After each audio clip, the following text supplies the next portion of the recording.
Olá meus caros, aqui é o Corvo. Bem-vindos a mais um episódio de Sandman, obra de Neil Gaiman.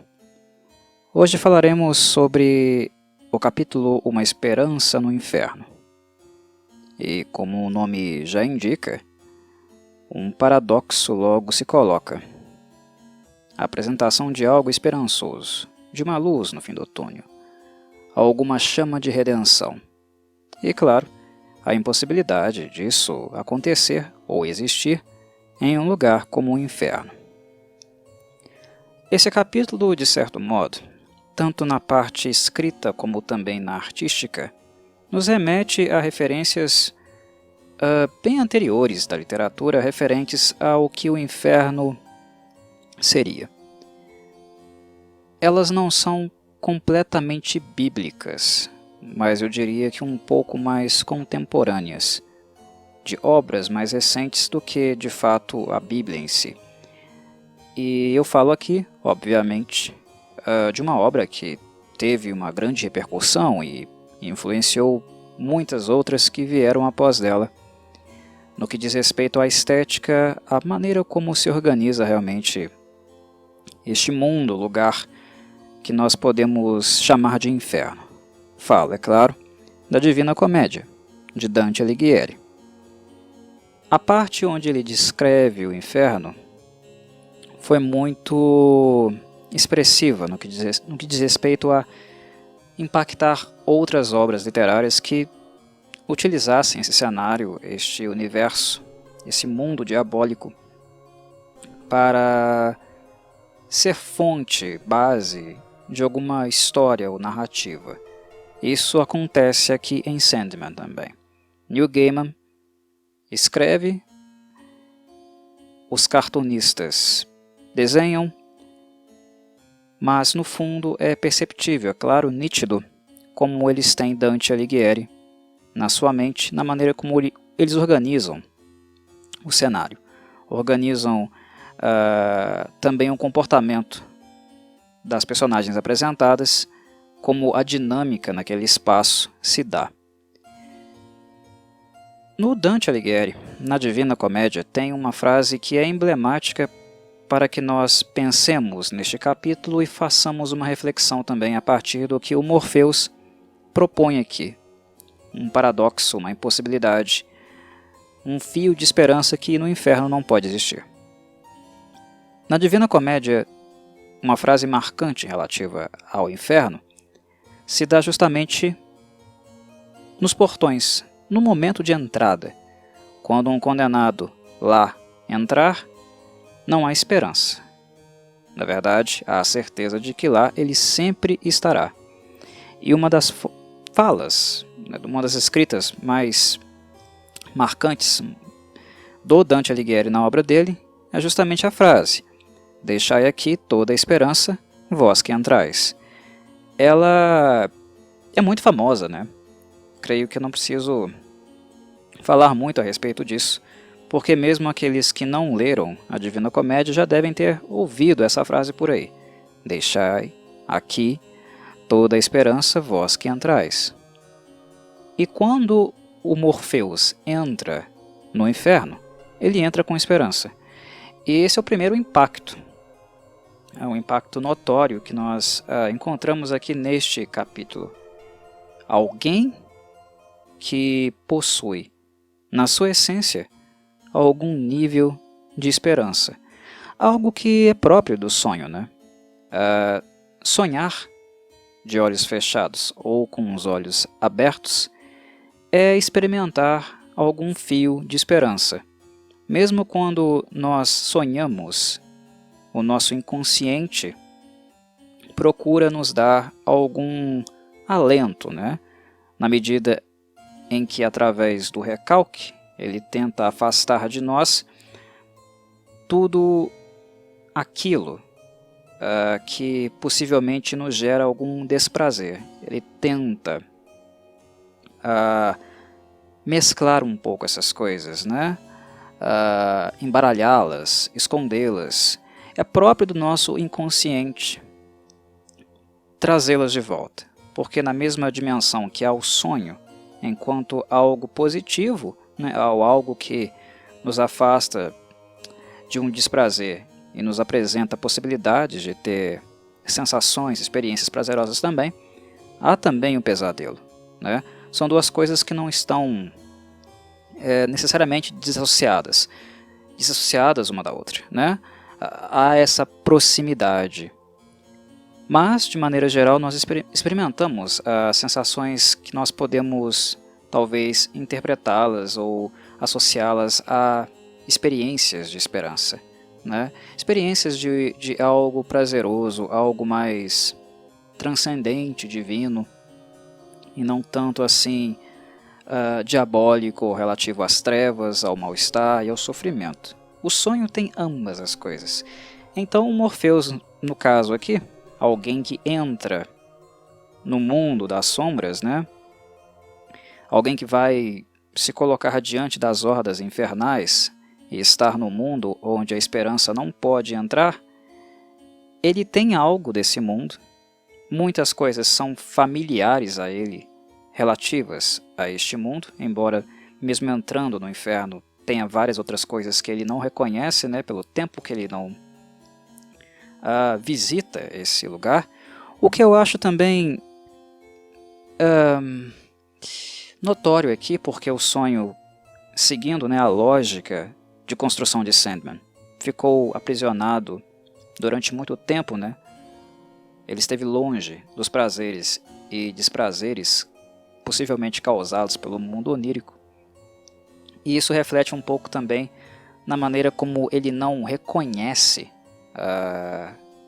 várias coisas que estão no inferno. As paisagens, a organização, há coisas às quais ele pode se lembrar, que ele reconhece de algum modo, mas há muitas outras que neste momento, neste instante, estão bem distantes dele.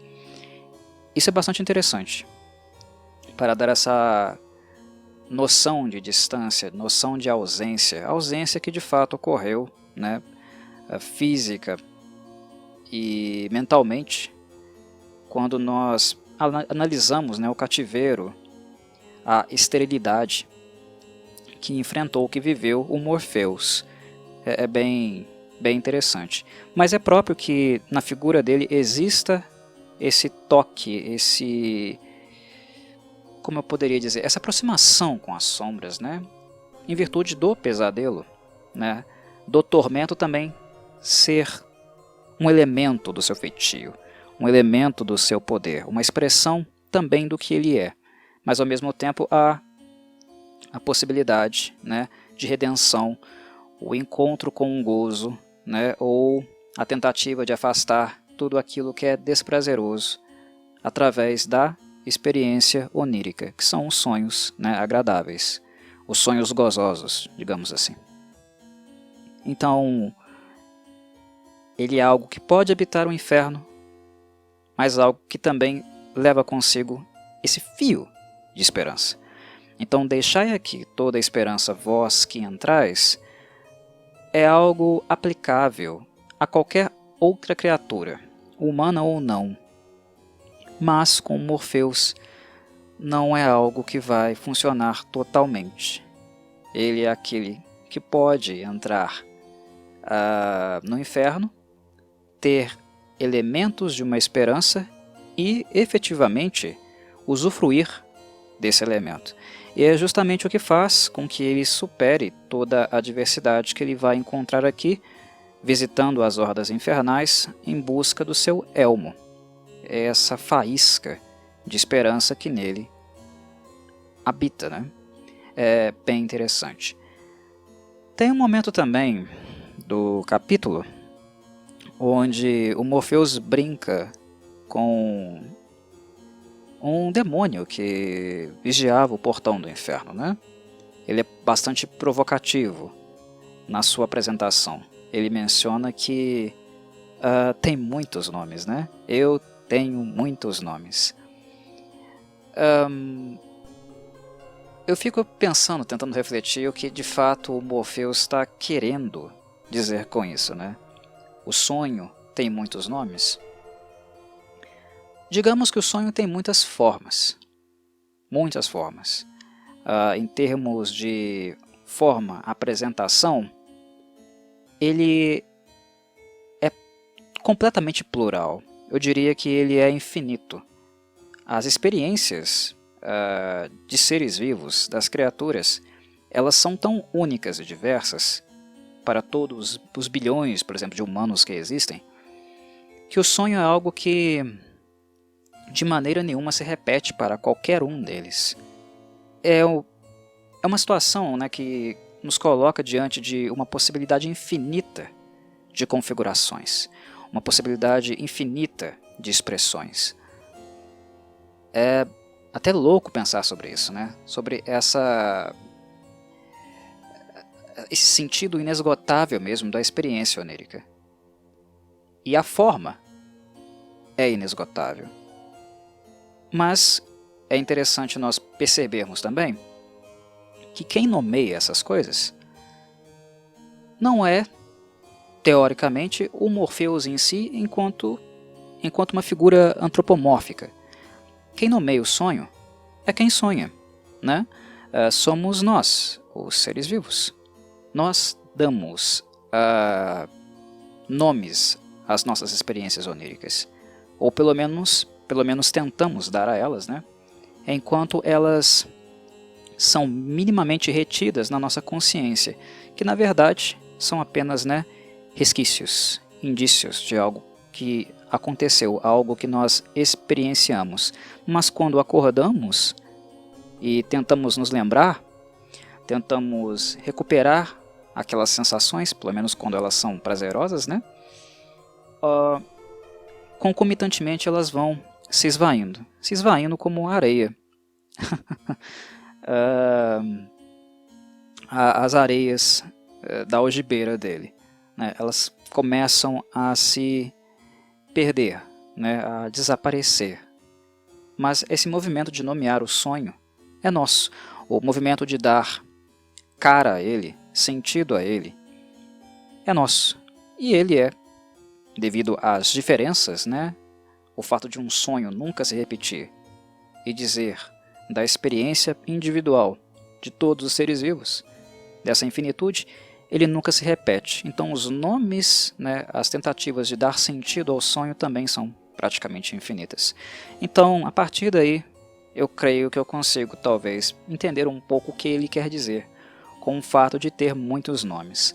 Mas aqui também há um elemento bem provocativo, né, porque, como se sabe, o inferno tem um soberano, o inferno tem um regente, e esse regente, né, também é conhecido por ter muitos nomes. São vários, né? Lúcifer, Satã, Estrela da Manhã, que é o mais utilizado aqui pelo Morpheus, Beelzebub, né, o Rei das Moscas, enfim, são infinitos. As formas de nomear também são das mais diversas, né? É o Rei do mundo das trevas, né, da eterna danação, que também tem muitos nomes.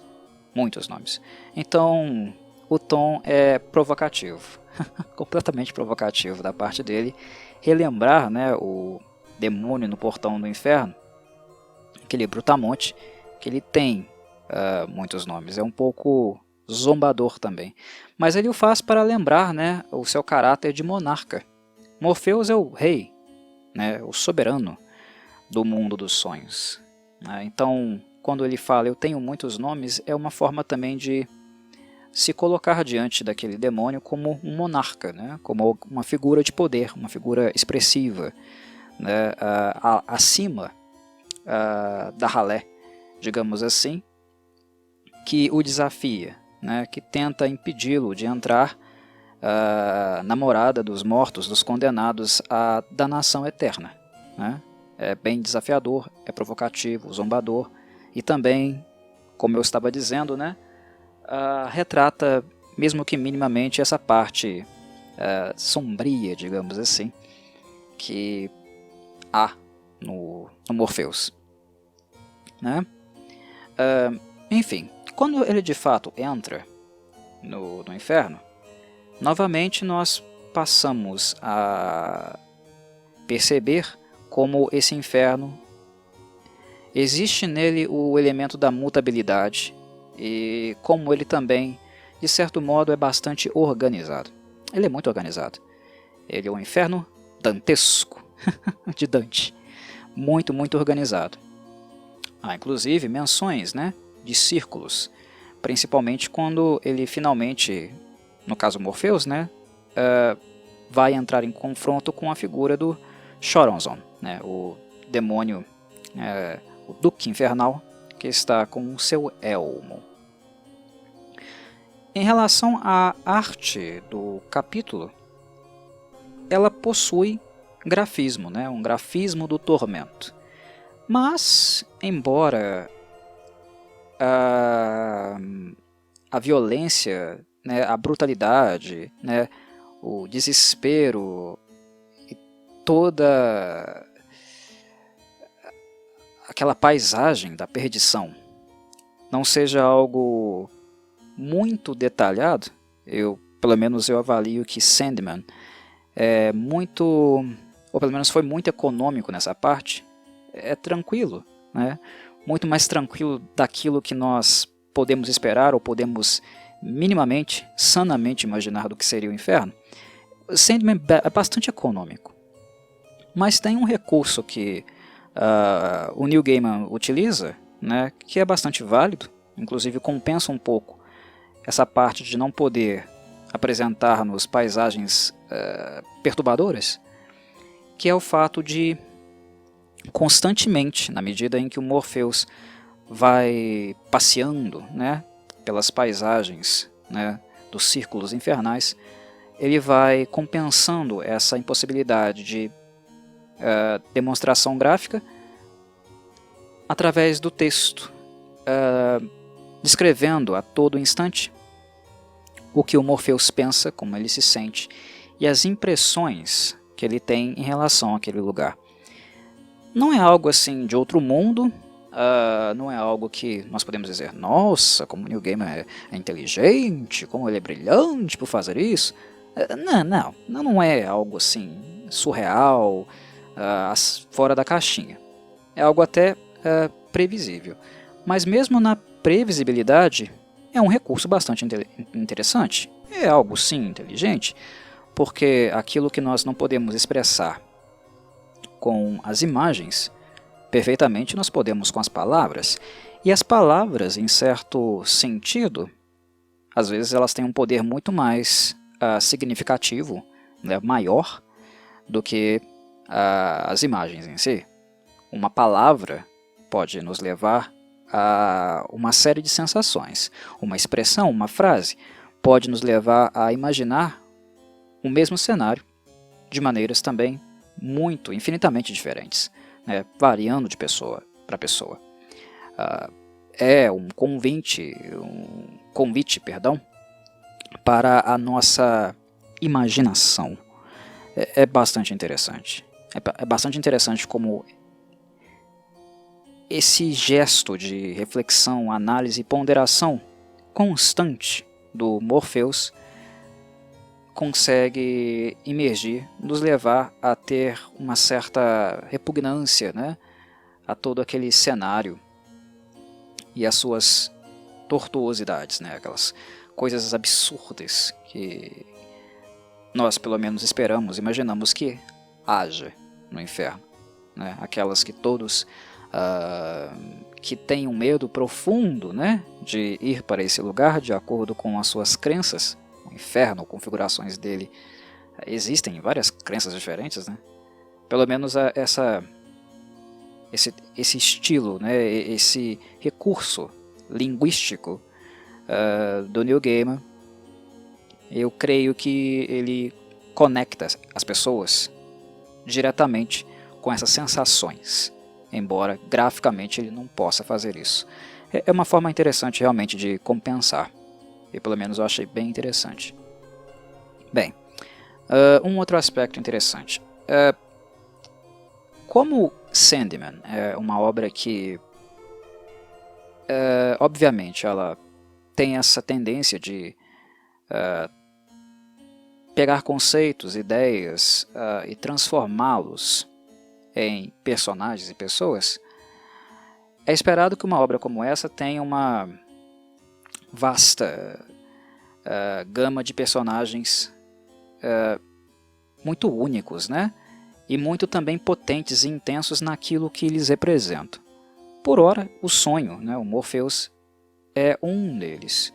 Mas no que diz respeito ao inferno, né? E as várias e várias descrições que existem sobre ele, as mais famosas, como eu disse, Dante, e também tem o Paraíso Perdido, né? De John Milton.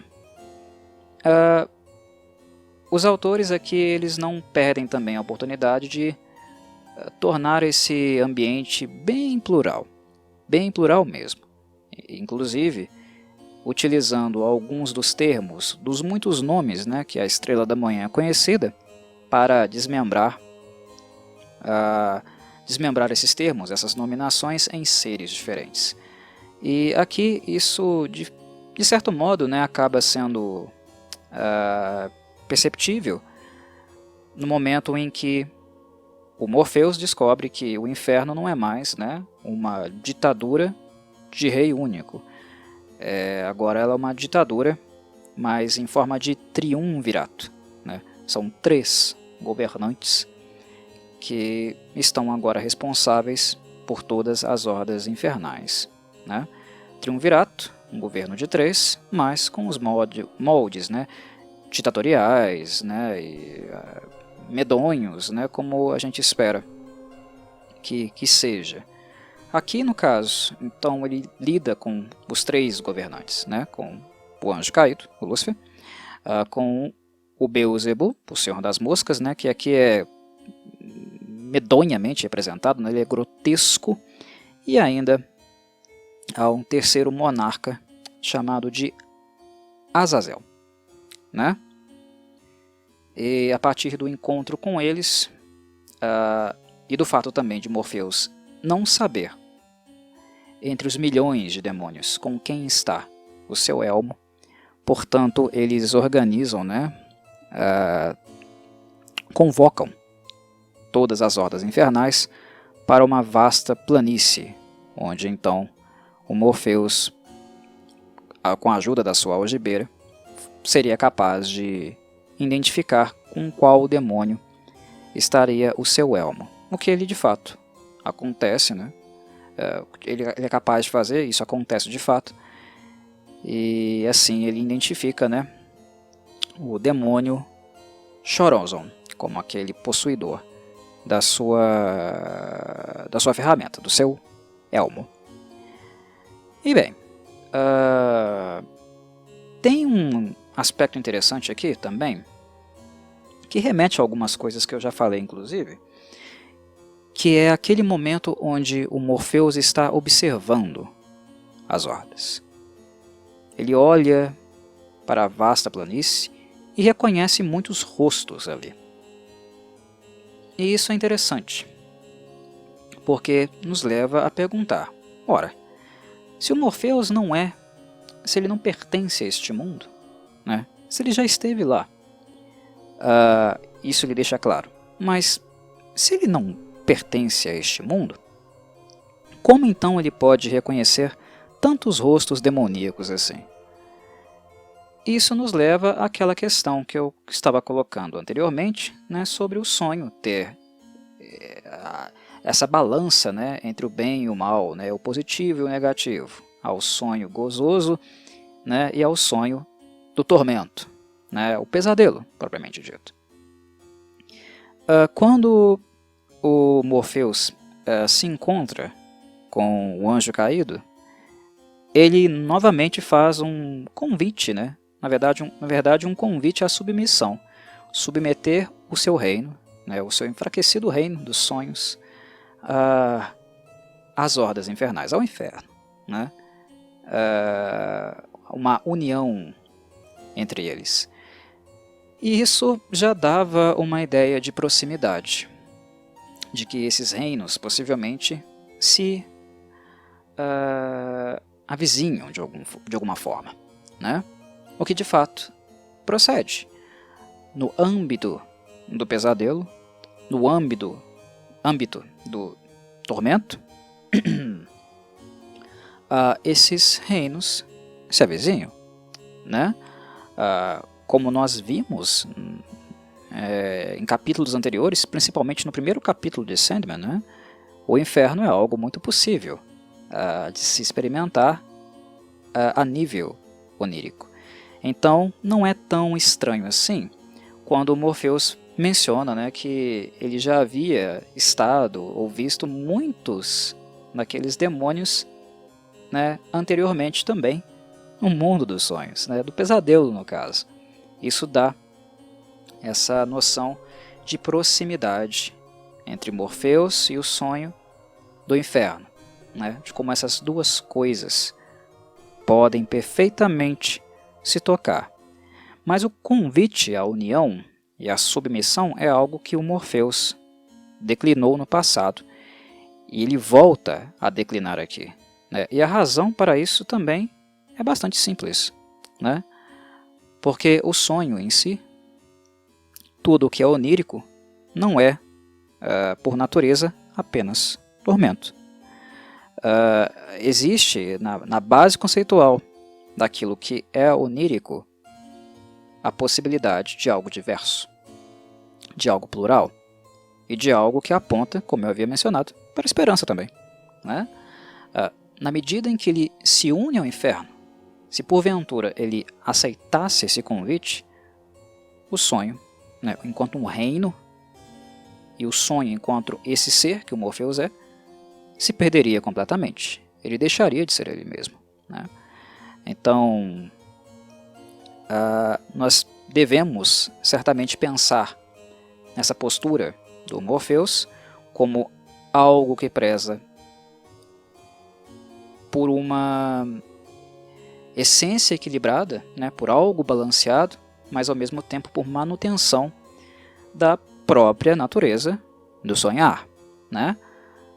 Se ele polariza, se ele se insere, se une completamente ao inferno, o sonhar, o sonho, Morpheus, as areias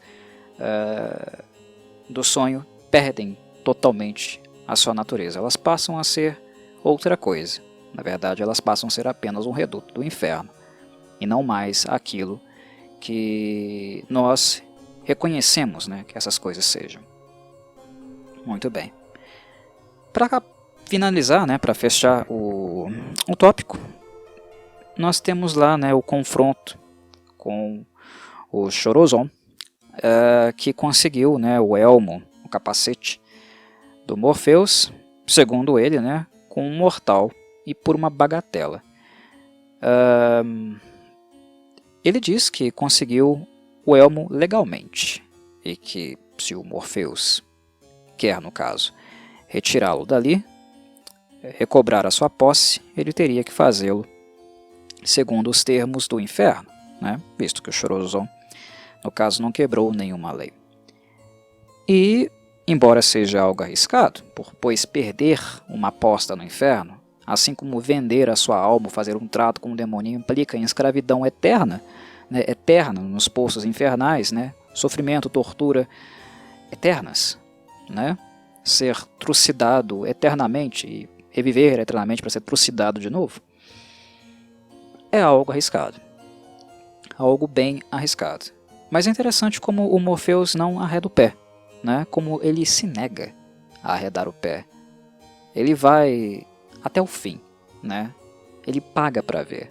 É interessante nós percebemos como o personagem é, de certo modo, bastante destemido, né? Porque se há algo assim, intimidador, né, na ficção, na crença, no imaginário, chamem do que quiser de acordo com suas crenças, ou falta dela, é a noção do inferno, né? Ela é perturbadora, né?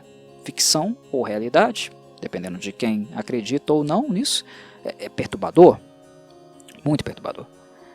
E o Morpheus, né, o sonho, ele tem uma autoconfiança notória, né? Ele é bem destemido, né? Mas não é à toa, porque ele tem aquilo dentro dele, né? Aquilo que ele deveria deixar quando ele entrasse nesse reino, a esperança. Mas é algo que é impossível de ser dissociado dele. É algo, um elemento inseparável, né? É próprio da natureza do sonho, ter um fio de esperança, né? O combate, a batalha não é direcionada para a violência ou para algo voltado ao barbarismo também, né? Não é como as cenas aqui se desenrolam. Na verdade, essa retratação do inferno, ela é feita de maneira bem fanfarrona, bem lúdica, né? E até mesmo fútil, vazia, sensacionalista, né? É um inferno bem sensacionalista, né? Raso mesmo, né? E eu digo isso olhando para a cena, né? Que é uma cena de palco, onde a batalha é mais no âmbito verbal, no âmbito da visão de mundo dos personagens, do que necessariamente, né, com paus, pedras, né, armas de fogo, armas brancas, maldições, magia ou algo nesse sentido.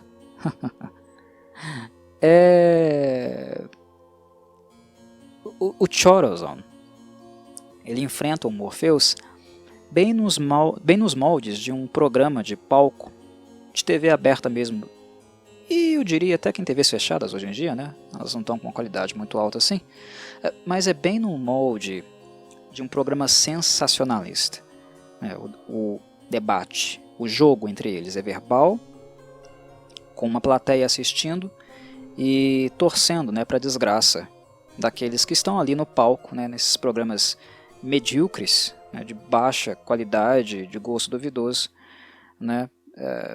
As pessoas estão ali sendo expostas, ridicularizadas, e a plateia apenas se alimentando da desgraça delas. É algo bem nesses moldes mesmo aquilo que nós acompanhamos aqui. E o Morpheus, enfim, ele entra no jogo, aceita as condições, aceita que caso ele perca, ele se submeta, né, à escravidão e ao tormento eterno, e assim passa a jogar verbalmente com o Chorazon. Como é o jogo? Um deles inicialmente diz que é alguma coisa, e a seguir o outro diz que é outra coisa, né? Mas outra coisa que é capaz de destruir, né? Rivalizar, destruir e se impor, né? Diante daquela primeira coisa que um deles disse. Então, por exemplo, né? Se um deles diz que é, como, sei lá, uma barata, um outro pode falar que é um humano que pisou na barata, ou o chinelo que esmaga a barata. E a partir daí, o outro continua. Ele teria, no caso, que pensar em alguma coisa que fosse destruir, dar conta do chinelo que esmagou a barata. Essa é a lógica do jogo aqui, né? E o Morpheus começa a jogar, fica ali no embate com o Chorazon, e essas cenas duram bastante tempo, né? Um diz uma coisa, outro diz outra coisa que esmaga a primeira, e por aí vai. Até que o Morpheus percebe que a arma, o recurso para enfrentar o Chorazon e de fato destruí-lo, era nada mais, nada menos do que aquele elemento daquilo que ele traz consigo, que o Chorazon não possui, que ele não pode lidar. O demônio, ele só conhece violência, ele só conhece desespero, né, tortura. Não se espera de um demônio algo altruísta. Na essência dele está o mal, apenas a capacidade de destruir, de perverter, né, de corromper. E quando o Morpheus insere algo, um elemento positivo dentro do jogo, ele começa a condicionar o embate para um momento em que ele pode usar a sua carta final, o seu as na manga. E esse as na manga é justamente a esperança. E por que a esperança é wise, né? Porque como está descrito na Divina Comédia, e aqui se repete, né? Deixai aqui toda a esperança, vós que entrais, todos que estão no inferno não têm contato com a esperança. Não tem contato nenhum com esse sentimento, porque ficou de fora. Não é algo que faz parte do dia a dia de alguém que é torturado no inferno ou tortura os outros, né? É algo que eles conhecem, eles vislumbram, e é justamente esse o fato que, inclusive, tira o Morpheus no final do capítulo de uma enrascada, né? Porque eles não queriam deixar que ele saísse dali facilmente, assim, livremente. Mas ao mesmo tempo é algo que eles vislumbram, poder ter esperança, né? Eles olham para o céu, sentem ódio do céu, né? Ressentimento, mas ao mesmo tempo o céu é um norte para eles. O que seria do inferno, né? Sem a esperança de uma melhora, né? Quando o Lúcifer questiona o Morpheus, né? Quando o Lúcifer diz que o sonho não tem poder no inferno, o Morpheus responde: o que seria do inferno, né, se aqueles que habitam nele não fossem capazes de sonhar, né? Sonhar com o céu. Então ele tem poder ali sim, mas a esperança, o sonho, ele participa, né, da realidade dos demônios, mas a esperança é justamente o elemento que falta. Eles sonham com o céu, mas pouca esperança ou noção, tato com esperança eles possuem, porque, ao entrar ali, ela ficou de fora.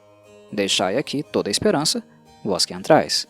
Então, quando o Morpheus coloca a esperança no jogo, o Chorazon se torna incapaz de pensar em algo, criar alguma coisa para destruir essa esperança. Não porque ele não seja criativo, ele é maleficamente criativo, né? Ele é um perito para destruir. Então, tão perito que se o Morpheus continuasse jogando desse modo, por esse caminho, ele não seria capaz de vencê-lo.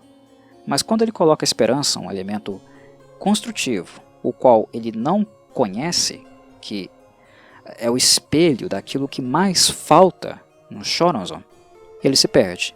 Ele não sabe como lidar com isso, porque ele não conhece a natureza disso. Se o Chorazon é um demônio que apenas teve a experiência do inferno, ele não conhece a esperança.